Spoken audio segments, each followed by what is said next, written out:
Following the presence of British Patriots patrolling French beaches, the French police have been forced to act, and the footage we're about to show you proves it. In an extraordinary turn of events, French officers have now resorted to slashing migrant boats on the sand before they ever reach the water. Why? Because the pressure from British citizens has become impossible to ignore. For too long, authorities have stood by as wave after wave of illegal boats set off from northern France, heading straight for Britain. But now, thanks to fearless patriots exposing what's really happening on these beaches, the French police are finally doing something. And we've got the video to prove it. You'll see them with knives in hand, destroying the dinghies before they can be launched, a move that would have been unthinkable just weeks ago. This is what happens when ordinary people stand up and force the establishment to act. The narrative is shifting, the tide is turning, and it's all because the truth can't be hidden anymore. Watch closely. This is what real pressure looks like. We will have a watch of the footage, but first, hit the like button and subscribe to the channel for more. We have released our new 0% liberal t-shirts. You can find them at britishstand.com or go to the link in the description. Let's get back into today's video.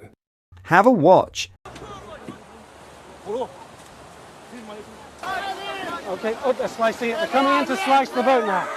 The police have come in to slice the boat. Look at that guy, he's furious. Okay. Okay, to your right, the policeman here. He's pulling them in to your right.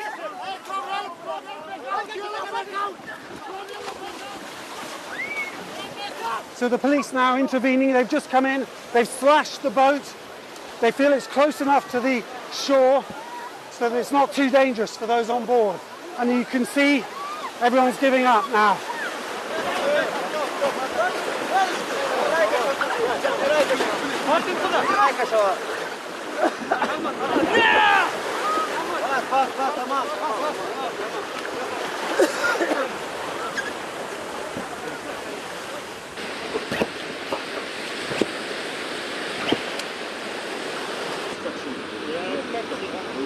This is how people reacted. Dave said, "This is obviously propaganda, there were women on there." This user said, "So who is supplying those brand new rafts and life jackets?" This user said, "Note how the BBC were there, staged event, just like the raiding of one hotel for delivery riders." Earl said, "I really don't know why this one squad can't just drive up and down the beaches all day slashing boats." John said, "About effing time, hope that they keep it up." This user said, "Blinking great news, should have done that the day they first started coming." Bob said, "So after all the money we have given them, why didn't they do this before?" What are your thoughts on this? Let me know in the comments. In other news, asylum seekers are being handed wigs, eye tests, dental care, and free prescriptions at taxpayers' expense. A damning new letter has shown. Images of a document found near a migrant hotel in Derby have revealed the handouts awarded to Channel Crossing asylum seekers, sparking fury as a result.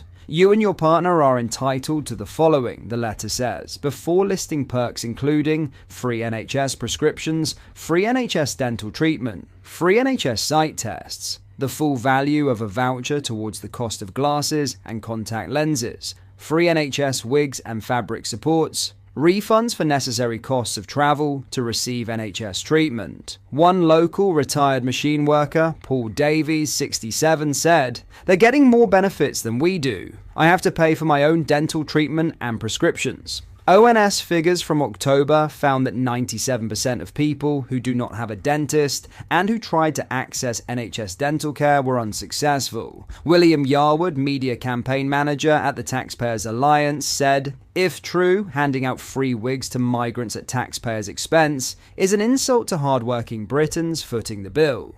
Taxpayers will be pulling their hair out at this," he added. "This is exactly the kind of madness that fuels public anger and erodes trust in the system."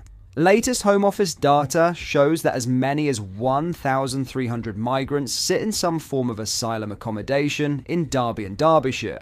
Across the country, more than 32,000 migrants are being housed in hotels, with around 70,000 more in other forms of accommodation. A petition to halt financial and other support for asylum seekers altogether has surged to nearly 400,000 signatures, but the government has not yet set a date for a parliamentary debate on it. We are determined to tackle illegal migration and end the use of asylum hotels, but in the meantime, there is a legal requirement to support asylum seekers who would otherwise be living on the streets. An official response to the petition reads. A spokesman for the NHS meanwhile added, "The NHS is legally required to provide healthcare services to asylum seekers and migrants which are free at the point of use. This is a standard letter for people on low incomes and not specifically for people seeking asylum, for help with healthcare costs for a range of clinical conditions and follow-up care including hair loss caused by cancer, as well as prescriptions, dental checkups and eye tests."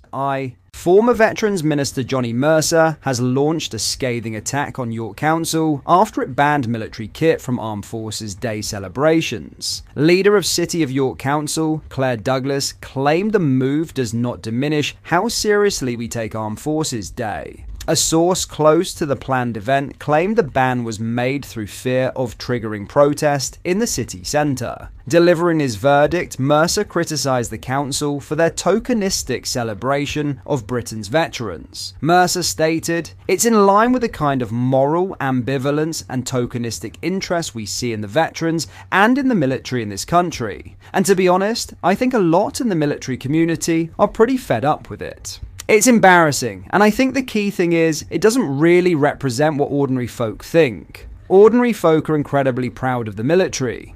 Noting that there are people who are against the military, Mercer admitted it is sad, but is now the world we live in modern Britain. Mercer said, "You do have these outliers who seem to think that everyone hates the military, whereas in fact, they're this incredible force for good. This incredible life chances machine that you can go and have a great career afterwards from. So I think it's really sad, but it's the world we live in. So I'm not surprised, but I don't think many of us are going to let it happen without saying something." Criticising the lack of support for veterans by the Labour government, Mercer claimed that the rights of veterans are being corroded by Keir Starmer's rule. Mercer said, "You've seen under this government, veterans' rights have slowly sort of corroded, progress being undone, and things like that. We've got a government that is going from legislation to protect veterans in Northern Ireland to paying Jerry Adams compensation. So I think that's the way the political tide is going at the moment, and I just think this is a wider reflection of that." In direct criticism of York Council's reasoning for the ban, Mercer said it was another example of the tokenistic approach to veterans in how they are celebrated across the UK. He concluded,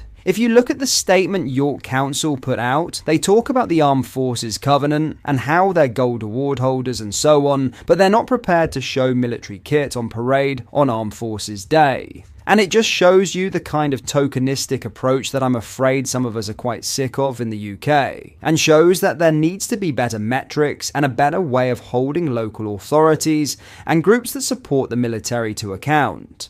In a statement, leader of City of York Council, Claire Douglas, said, "With our military partners, we carefully considered residents' concerns and decided that they will go ahead as planned, with the only change being no military equipment on show.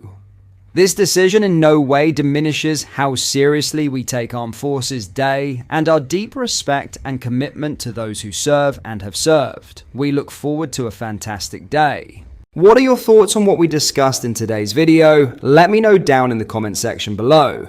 If you have not yet already, make sure you do drop a like on this video and subscribe to the channel for more British content. Thank you, take care, goodbye.